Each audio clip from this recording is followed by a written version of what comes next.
બધી જોગણોને ચંદન ચોખા અને કંકુથી વધારી અને મા મારા પરિવારનો કંકુ વરનો સૂરજમાં તું ઉગાડજે દુઃખને લાવજે હે ભડલ હાલ માં બિરાજમાન બની જાજે હે માં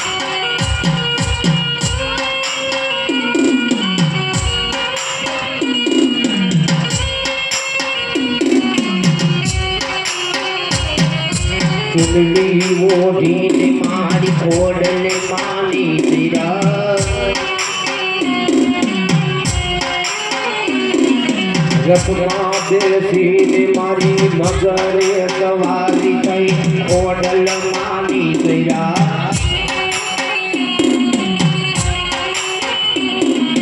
આજ માનું